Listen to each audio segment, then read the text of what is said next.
हरिः ओम श्रीमद्वाल्मीकि रामायणम् अरण्यकांडम। प्रथमः सर्गः। श्री राम लक्ष्मण और सीता का तापसों के आश्रम मंडल में सत्कार। प्रविश्य तु महारण्यम दंडकारण्यमात्मवान रामो ददर्श दुर्धर्ष तापसा श्रम मंडलम। दंडकारण्य नामक महान वन में प्रवेश करके मन को वश में रखने वाले दुर्जय वीर श्री राम ने तपस्वी मुनियों के बहुत से आश्रम देखे।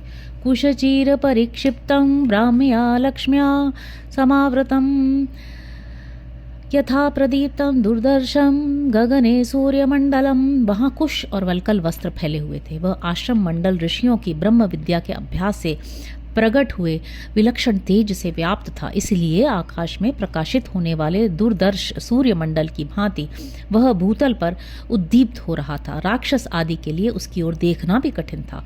शरण्यं सर्वभूतानां सुसंपृष्टाजिरं सदा मृगैर्बहुभिराकीर्णं पक्षी संघे समावृतम। वह आश्रम समुदाय सभी प्राणियों को शरण देने वाला था। उसका आंगन सदा झाड़ने बुहारने से स्वच्छ बना रहता था। वहाँ बहुत से वन पशु भरे रहते थे और पक्षियों के समुदाय भी उसे सब ओर से घेरे रहते थे। पूजितं चोपनृतं च नित्यमप्सरसाङ्गणैः विशालैरग्निशरणैस्त्रुभाण्डैर्जिनैः कुशैः समिद्भिस्त्योयकलशैः फलमूलैश्च शोभितम् आरण्यैश्च महावृक्षैः पुण्यैः स्वादुफलैर्व्रतम्। वहाँ का प्रदेश इतना मनोरम था कि वहाँ अप्सराएं प्रतिदिन आकर नृत्य करती थीं। उस स्थान के प्रति उनके मन में बड़े आदर का भाव था। बड़ी बड़ी अग्निशालाएं, स्रुवा आदि यज्ञ पात्र, मृगचर्म, कुश समिधा, जलपूर्ण कलश तथा फल मूल उसकी शोभा बढ़ाते थे। स्वादिष्ट फल देने वाले परम पवित्र तथा बड़े बड़े वन्य वृक्षों से वह आश्रम मंडल घिरा हुआ था। बलिहोमार्चितं पुण्यं ब्रह्मघोषनिनादितं पुष्पैश्चान्यैः परिक्षिप्तं पद्मिन्या च सपद्मया। बलि वैश्वदेव और होम से पूजित वह पवित्र आश्रम समूह वेद मंत्रों के पाठ की ध्वनि से गूंजता रहता था।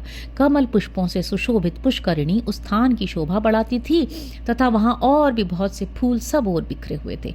फल मूलाशिनैन्दार्तैर्चीर कृष्णाजिनाम्बरै सूर्य वैश्वानराभैश्च पुराणैर्मुनिभिर्युतम्। उन आश्रमों में चीर और काला मृगचर्म धारण करने वाले तथा फल मूल का आहार करके रहने वाले जितेंद्रिय एवं सूर्य और अग्नि के तुल्य महातेजस्वी पुरातन मुनि निवास करते थे। पुण्यैश्च नियताहारैः शोभितं परमर्षिभिः तद ब्रह्म भवन प्रख्यं ब्रह्म घोष निनादितम्। नियमित आहार करने वाले पवित्र महर्षियों से सुशोभित वह आश्रम समूह ब्रह्मा जी के धाम की भांति तेजस्वी तथा वेद ध्वनि से निनादित था। ब्रह्मविद्भिर्महाभागैर्ब्राह्मणैरूप शोभितं तदृष्ट्वा राघव श्रीमास्तापसाश्रममण्डलम् अभ्यगच्छन् महातेजा विजयं कृत्वा महत् धनु। अनेक महाभाग ब्रह्मवेता ब्राह्मण उन आश्रमों की शोभा बढ़ाते थे। महातेजस्वी श्री राम ने उस आश्रम मंडल को देखकर अपने महान धनुष की प्रत्यंचा उतार दी। फिर वे आश्रम के भीतर गए। दिव्य ज्ञानोपपन्नास्ते रामं दृष्ट्वा महर्षयः अभिजग्मुस्तदा प्रीता वैदेहीं च यशस्विनीं। श्री राम तथा यशस्विनी सीता को देखकर वे दिव्य ज्ञान से संपन्न महर्षि बड़ी प्रसन्नता के साथ उनके पास गए। ते तु सोममि वोद्यन्तं दृष्ट्वा वैधर्मचारिणं लक्ष्मणं चैव दृष्ट्वा तु वैदेहीं च यशस्विनीं मंगलानि प्रयुञ्जाना प्रत्यगुह्यन्। दृढ़व्रताः दृढ़तापूर्वक उत्तम व्रत का पालन करने वाले वे महर्षि उदय काल के चंद्रमा की भांति मनोहर धर्मात्मा श्री राम को, लक्ष्मण को और यशस्विनी विदेह राजकुमारी सीता को भी देखकर उन सब के लिए मंगलमय आशीर्वाद देने लगे। उन्होंने उन तीनों को आदरणीय अतिथि के रूप में ग्रहण किया। रूप संहननं लक्ष्मीं सौकुमार्यं सुवेशतां ददृशु विस्मिताकारा रामस्य वनवासिनः। श्री राम के रूप, शरीर की गठन, कांति, सुकुमारता तथा सुंदर वेश को उन वनवासी मुनियों ने आश्चर्यचकित होकर देखा। वैदेहीं लक्ष्मणं रामं नेत्रैर्निमिषैरिव आश्चर्यभूतान् ददृशुः सर्वे ते वनवासिनः। वन में निवास करने वाले वे सभी मुनि श्री राम, लक्ष्मण और सीता तीनों को एकटक नेत्रों से देखने लगे। उनका स्वरूप उन्हें आश्चर्यमय प्रतीत होता था। अत्रैनं हि महाभागाः सर्वभूतहिते रताः अतिथिं पर्णशालायां राघवं सन्निवेशयन्। समस्त प्राणियों के हित में तत्पर रहने वाले उन महाभाग महर्षियों ने वहां अपने प्रिय अतिथि इन भगवान श्री राम को पर्णशाला में ले जाकर ठहराया। ततो रामस्य सत्कृत्य विधिना पावकोपमाः आजहृस्ते महाभागाः सलिलं धर्मचारिणः। अग्नितुल्य तेजस्वी और धर्मपरायण उन महाभाग मुनियों ने श्री राम को विधिवत सत्कार के साथ जल समर्पित किया। मंगलानि प्रयुञ्जाना मुदा परमया युताः मूलम पुष्पम फलम सर्वम आश्रमम च महात्मनम। फिर बड़ी प्रसन्नता के साथ मंगल सूचक आशीर्वाद देते हुए उन महात्मा श्री राम को उन्होंने फल मूल और फूल आदि के साथ सारा आश्रम भी समर्पित कर दिया। निवेदयित्वा धर्मज्ञास्ते तु प्राञ्जलयो ब्रुवन् धर्मपालो जनस्यास्य शरणयश्च महायशाः पूजनीयश्च मान्यश्च राजा दण्डधरो गुरुः इन्द्रस्यैव चतुर्भाग प्रजा रक्षति राघव राजा तस्मात् परान् भोगान् रम्यान् भुङ्क्ते नमस्कृतः। सब कुछ निवेदन करके वे धर्मज्ञ मुनि हाथ जोड़कर बोले, रघुनंदन, दंड धारण करने वाला राजा, धर्म का पालक, महायशस्वी, इस जन समुदाय को शरण देने वाला, माननीय, पूजनीय और सबका गुरु है। इस भूतल पर इंद्र आदि लोकपालों का ही चौथा अंश होने के कारण वह प्रजा की रक्षा करता है। अतः राजा सबसे वंदित होता तथा उत्तम एवं रमणीय भोगों का उपभोग करता है। ते वयं भवता रक्ष्या भवद्विषयवासिनः नगरस्थो वनस्थो वा त्वं नो राजा जनेश्वरः। हम आपके राज्य में निवास करते हैं, अतः आपको हमारी रक्षा करनी चाहिए। आप नगर में रहें या वन में, हम लोगों के राजा ही हैं। आप समस्त जन समुदाय के शासक एवं पालक हैं। न्यस्तदण्डा वयं राजन् चित क्रोधा जितेन्द्रियाः रक्षणीयास्त्वया शश्वत गर्भभूतास्तपोधनाः। राजन, हमने जीव मात्र को दंड देना छोड़ दिया है, क्रोध और इंद्रियों को जीत लिया है। अब तपस्या ही हमारा धन है। जैसे माता गर्भस्थ बालक की रक्षा करती है, उसी प्रकार आपको सदा सब तरह से हमारी रक्षा करनी चाहिए। एवं मुक्त्वा फलैर्मूलैः पुष्पैरन्यैश्च राघवं वन्यैश्च विविधाहारैः सलक्ष्मणं पूजयन्। ऐसा कहकर उन तपस्वी मुनियों ने वन में उत्पन्न होने वाले फल, मूल, फूल तथा अन्य अनेक प्रकार के आहारों से लक्ष्मण और सीता सहित भगवान श्री रामचंद्र जी का सत्कार किया। तथान्ये तापसाः सिद्धा रामं वैश्वानरोपमाः न्यायवृत्ता यथा न्यायं तर्पयामासुरीश्वरम्। इनके सिवा दूसरे अग्नितुल्य तेजस्वी तथा न्याय युक्त बर्ताव वाले सिद्ध तापसों ने भी सर्वेश्वर भगवान श्री राम को यथोचित रूप से तृप्त किया। इतिहासे श्रीमद् रामायणे वाल्मीकि आदि काव्य अरण्य कांडे प्रथमा सर्ग। इस प्रकार श्री वाल्मीकि निर्मित आर्ष रामायण आदि काव्य के अरण्य कांड में पहला सर्ग पूरा हुआ। द्वितीय सर्ग, वन के भीतर श्री राम, लक्ष्मण और सीता पर विराट का आक्रमण। कृतातिथ्योऽथ रामस्तु सूर्यस्यो दयनं प्रति आमन्त्र्य स मुनीन् सर्वान् वनमेवान्वगाहत। रात्रि में उन महर्षियों का आतिथ्य ग्रहण करके सवेरे सूर्योदय होने पर समस्त मुनियों से विदा ले श्री रामचंद्र जी पुनः वन में आगे बढ़ने लगे। नाना मृगगणाकीर्ण वृक्ष शार्दूल सेवितं ध्वस्त वृक्ष लता गुल्मं दुर्दर्श सलिलाशयं निष्कूजमान शकुनिं झिल्लिका गणनादितं लक्ष्मणानुचरो रामो वनमध्यं ददर्शः। जाते जाते लक्ष्मण सहित श्री राम ने वन के मध्य भाग में एक ऐसे स्थान को देखा जो नाना प्रकार के मृगों से व्याप्त था। वहाँ बहुत से रीछ और बाघ रहा करते थे। वहाँ के वृक्ष, लता और झाड़ियाँ नष्ट भ्रष्ट हो गई थी। उस वन प्रांत में किसी जलाशय का दर्शन होना कठिन था। वहाँ के पक्षी वहीं चहक रहे थे, झींगुरों की झंकार गूंज रही थी। सीतया सह काकुत्स्थस्मिन् घोरमृगायुते ददर्श गिरिशृंगाभं पुरुषादं महास्वनम। भयंकर जंगली पशुओं से भरे हुए उस दुर्गम वन में सीता के साथ श्री रामचंद्र जी ने एक नरभक्षी राक्षस देखा, जो पर्वत शिखर के समान ऊंचा था और उच्च स्वर से गर्जना कर रहा था।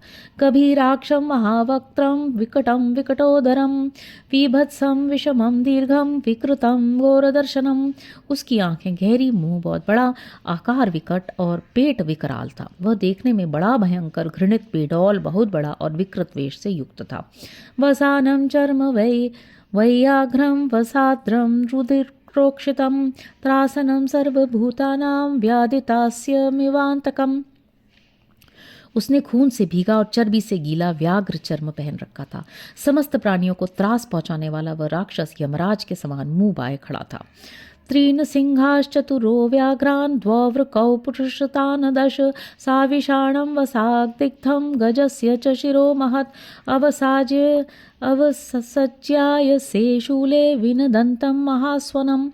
वह एक लोहे के शूल में 3 सिंह, 4 बाघ, 2 भेड़िए, 10 चितकबरे हरिण और दांतों सहित एक बहुत बड़ा हाथी का मस्तक, जिसमें चर्बी लिपटी हुई थी, बांध कर जोर जोर से दहाड़ रहा था। स रामं लक्ष्मणं चैव सीतां दृष्ट्वा च मैथिलीम् अभ्यधावत् सुसंक्रुद्ध प्रजा काल इमांतकः सकृत्वा भैरवं नादं चालयन्निव मेदिनीम। श्री राम, लक्ष्मण और मिथिलेश कुमारी सीता को देखते ही वह क्रोध में भरकर भैरव नाद करके पृथ्वी की को कंपित करता हुआ उन सब की ओर उसी प्रकार दौड़ा जैसे प्राणांतकारी काल प्रजा की ओर अग्रसर होता है।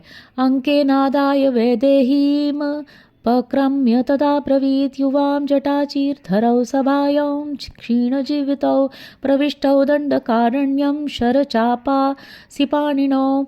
वह विदेह नंदिनी सीता को गोद में ले कुछ दूर जाकर खड़ा हो गया।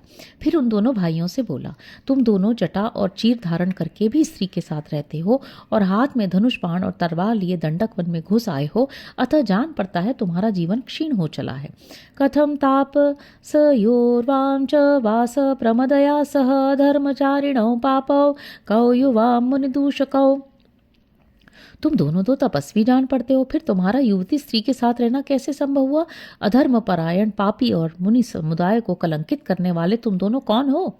अहम वनमिदं दुर्गम विराधो नाम राक्षसः चरामि सायुधो नित्यम ऋषि मांसानि भक्षयन्। मैं विराध नामक राक्षस हूँ और प्रतिदिन ऋषियों के मांस का भक्षण करता हुआ हाथ में अस्त्र शस्त्र लिए इस दुर्गम वन में विचरता रहता हूँ।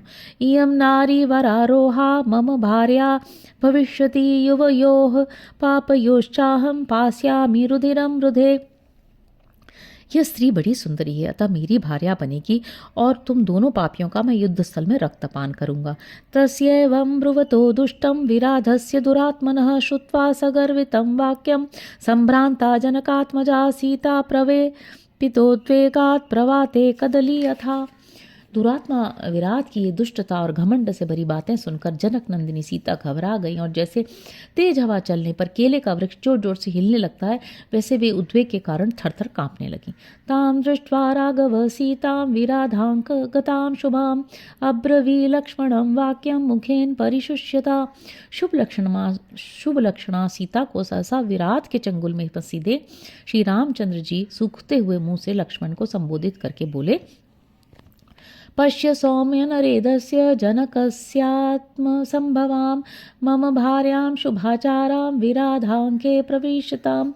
सौम्य, देखो तो सही, महाराज जनक की पुत्री और मेरी सती साध्वी पत्नी सीता विराध के अंक में विवशता पूर्वक जा पहुंची है। अत्यंत सुख समृद्धां राजपुत्रीं यशस्विनीं यदभिप्रेतमस्मासु प्रियं वरवृतं च व्रयत केके व्यास्तु सुसंवृत्तं क्षिप्रमत्यैव लक्ष्मणा या न तुष्यति राज्येन पुत्रार्थे दीर्घदर्शिनी। अत्यंत सुख में पली हुई यशस्विनी राजकुमारी सीता की यह अवस्था, लक्ष्मण वन में हमारे लिए जिस दुख की प्राप्ति कैकेयी को अभीष्ट थी और जो कुछ उसे प्रिय था, जिसके लिए उसने वन मांगे थे, वह सब आज शीघ्रता पूर्वक सिद्ध हो गया। तभी तो वह दूरदर्शिनी कैकेयी अपने पुत्र के लिए केवल राज्य लेकर नहीं संतुष्ट हुई थी।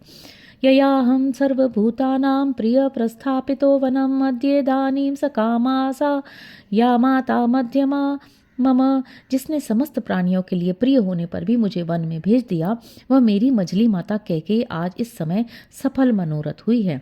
परस्पर्शात् तु वैदेह्या न दुःखतरमस्ति मे पितुर्विनाशात् सौमित्रे स्वराज्य हरणात् तथा। विदेह नंदिनी का दूसरा कोई स्पर्श कर ले, इससे बढ़कर दुख की बात मेरे लिए दूसरी कोई नहीं। सुमित्रा नंदन पिताजी की मृत्यु तथा अपने राज्य के अपहरण से भी उतना कष्ट मुझे नहीं हुआ जितना अब हुआ है। इति ब्रुवति काकुत्से बाष्पशोक परिप्लुतः अब्रवी लक्ष्मण क्रुद्धो रुद्धो न गई विश्वसन। श्री रामचंद्र जी के ऐसा कहने पर शोक के आंसू बहाते हुए लक्ष्मण कुपित हो मंत्र से अवरुद्ध हुए सर्प की भांति फुफकारते हुए बोले, अनाथैव भूतानां नाथस्त्वं वासवोपमः मया प्रेष्येण काकुत्स किमर्थं परितप्यसे। ककुत्स कुलभूषण, आप इंद्र के समान समस्त प्राणियों के स्वामी एवं संरक्षक है, मुझ दास के रहते हुए आप किस लिए अनाथ की भांति संतप्त हो रहे हैं। शरेण निहत्स्याद्य मया क्रुद्धेन रक्षसः विराधस्य गतासोर्हि मही पास्यति शोणितम्। मैं अभी कुपित होकर अपने बाण से इस राक्षस का वध करता हूँ। आज यह पृथ्वी मेरे द्वारा मारे गए प्राण शून्य विराट का रक्त पिएगी। राज्य कामे मम क्रोधो भरतेयो बभूवः तम विराधे विमोक्ष्यामि वज्री वज्रमिवाचले। राज्य की इच्छा रखने वाले भरत पर जो मेरा क्रोध प्रकट हुआ था, उसे आज मैं विराट पर छोड़ूंगा, जैसे वज्रधारी इंद्र पर्वत पर अपना वज्र छोड़ते हैं। मम भुजवल वेग वेगितः पततु शरोस्य महान् महोरसी व्यपन्नयतु तनोश्च जीवितम् पततु ततश्च महीम विगूर्णितः। मेरी भुजाओं के बल के वेग से वेगवान होकर छूटा हुआ मेरा महान बाण आज विराट के विशाल वक्षस्थल पर गिरे, इसके शरीर से प्राणों को अलग करे, तत्पश्चात वह विराट चक्कर खाता हुआ पृथ्वी पर पड़ जाए। इतिहासे श्रीमद् रामायणे वाल्मीकि आदि काव्य अरण्य कांडे द्वितीय सर्गः। इस प्रकार श्री वाल्मीकि निर्मित आर्ष रामायण आदि काव्य के अरण्य कांड में दूसरा सर्ग पूरा हुआ। हरि ओम।